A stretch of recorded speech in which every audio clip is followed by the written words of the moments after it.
19 maj, ngrihuni për vendin tuaj, presidenti Trump ka pasur një vizitë pompoze, është pritur me protokoll shumë të lartë në Kinë.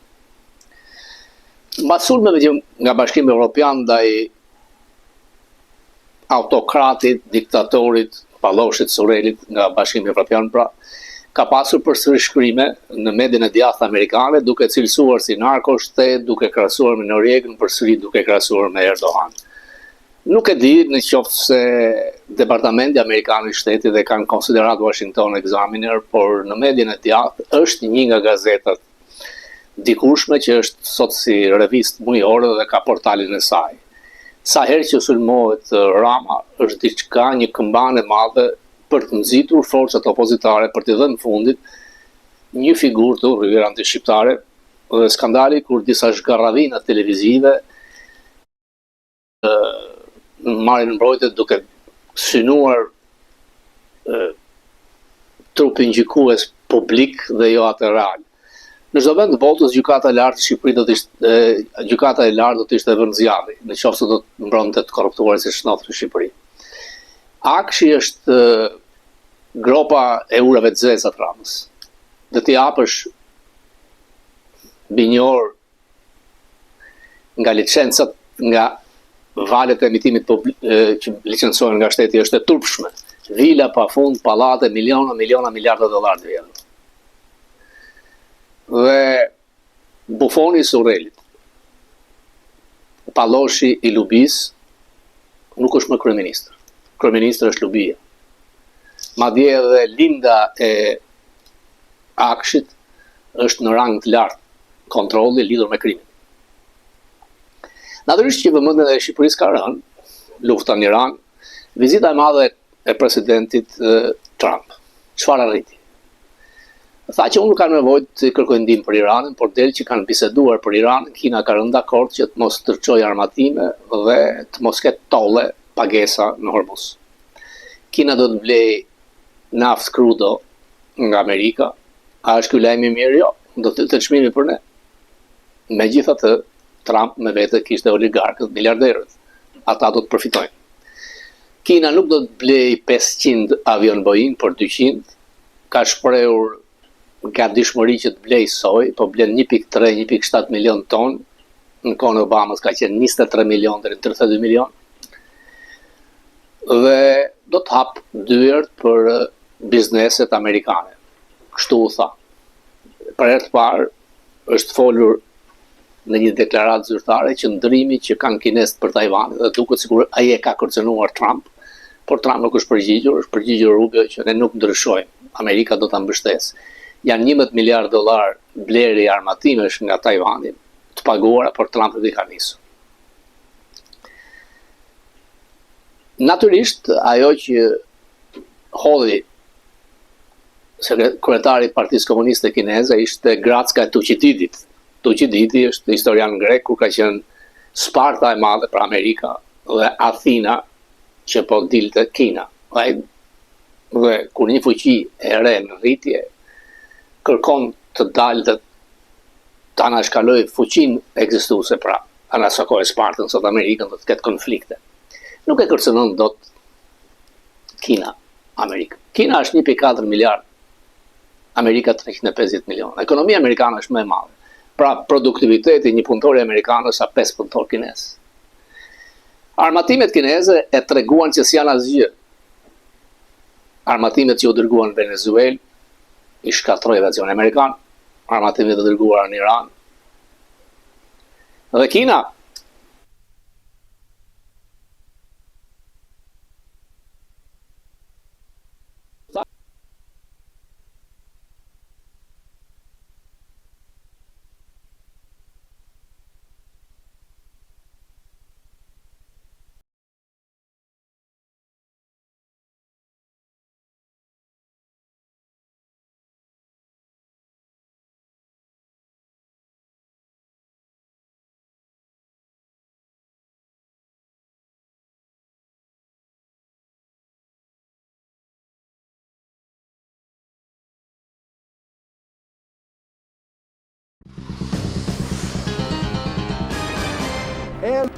Erdogan Edhe gjak do derdhë. Ramiz Alia. Hipokrit e servil. Plak e agjenturës.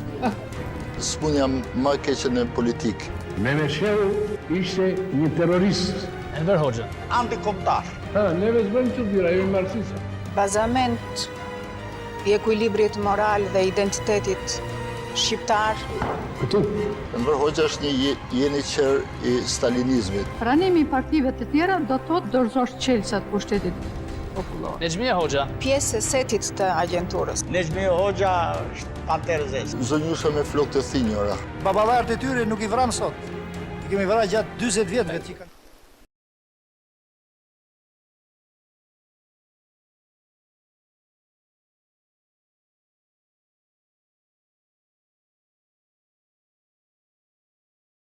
Edhe gjak do derdhë. Ramiz Alia. Hipokrit e servil. Plak e agjenturës. Spunja më e keqe në politikë. Mehmet Shehu ishte një terrorist. Enver Hoxha. Antikomtar. Neve s'bëjmë çuditëra, jemi marksista. Bazament i ekuilibrit moral dhe identitetit shqiptar. Këtu.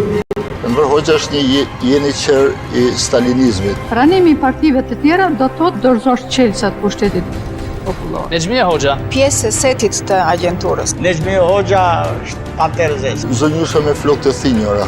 Baballarët e tyre nuk i vran sot. I kemi vrarë gjatë 40 vjetëve.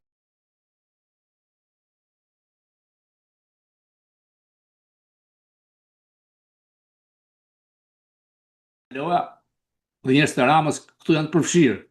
Aruba dhe 140 udhëtimet e tij për të transportuar drogë, thot Berisha, por dhe për të pastruar miliardat e dollarë.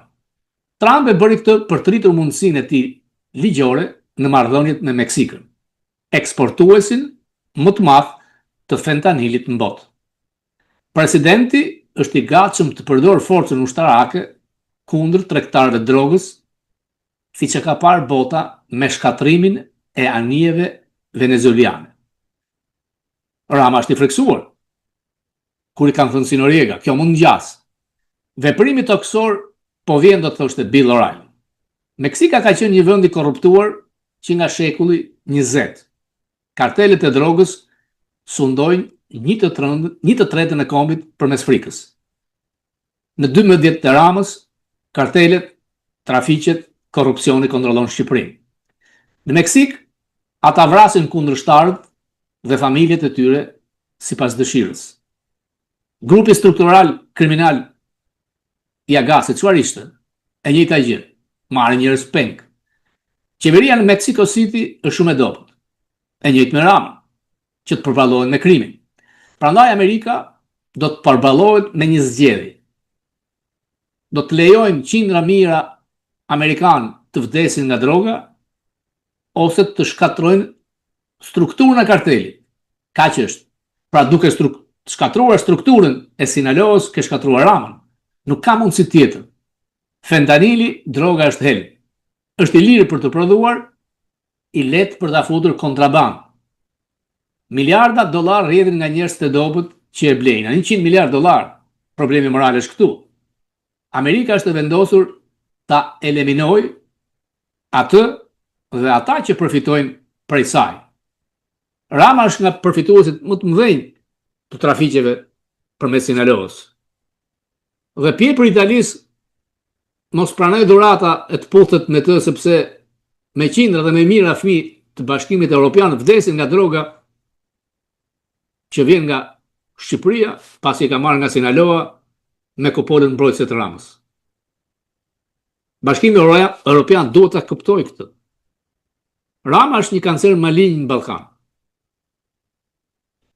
Dhe fjalori i tij që do të gjejmë aleat të tjerë ka kërcënon. Thjesht një plesht përpara këtij vendi të madh. Ka vdekur mbretëria e Sorosit të mbajë me oksigjen çiftin mediokër kusart në rrenë. Lubia apo dyshi qeverisë reale bashkëshorti e tij e kapur në përgjime nga europianët. Urdhra për tender, urdhra për të luftuar kundërshtarët dhe kalesa milion dollar në parajsat fiskale.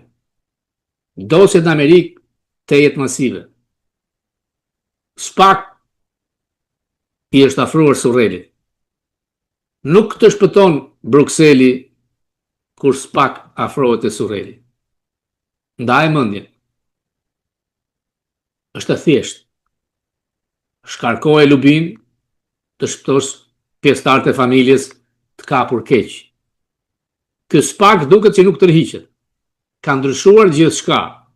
Natyrisht kujtuam se Jurikimi bëri qok në fundit Dumanin për të bërë një pit stop në departament, por në departamentin e drejtësisë i është ofruar qasja e mos tolerimit më të Ramës. Dhe kjo duket qartazi, kur gjithë zyrtarët amerikanë që vinë e injorojnë, nuk e përfillin dhe fundi dihet. E keqja ka një emër, Edwin Rama. Ka gjetur njerëzit më të paaftë që përfaqësojnë. E pat ministrën e jashtme në Greqi në deliri, në disa foto foshnjërake, ndërkohë që homologu grek është pak të dinjitos.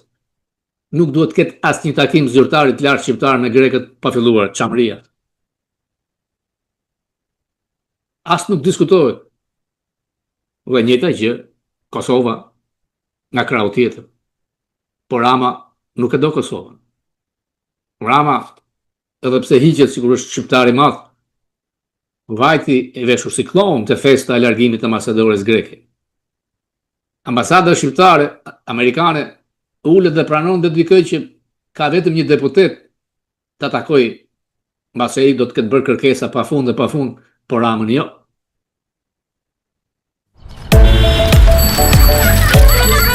Një knerë pafund apo fundit knerësh. I e kapur Riko Ques, grup i strukturuar kriminal.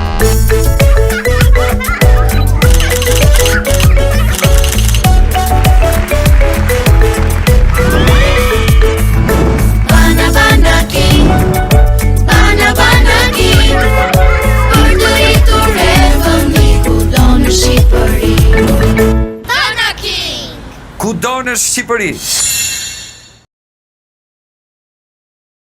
Po mirë, po si bukurish? Dakor, po si? Lutem. Partia ime më arreston?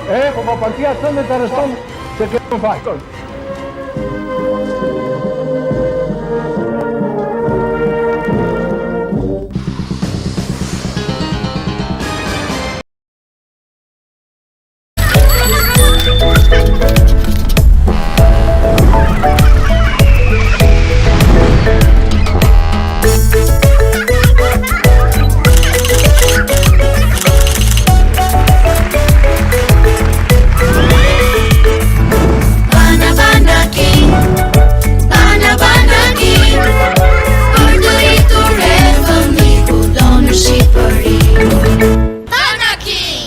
Kudo në Shqipëri.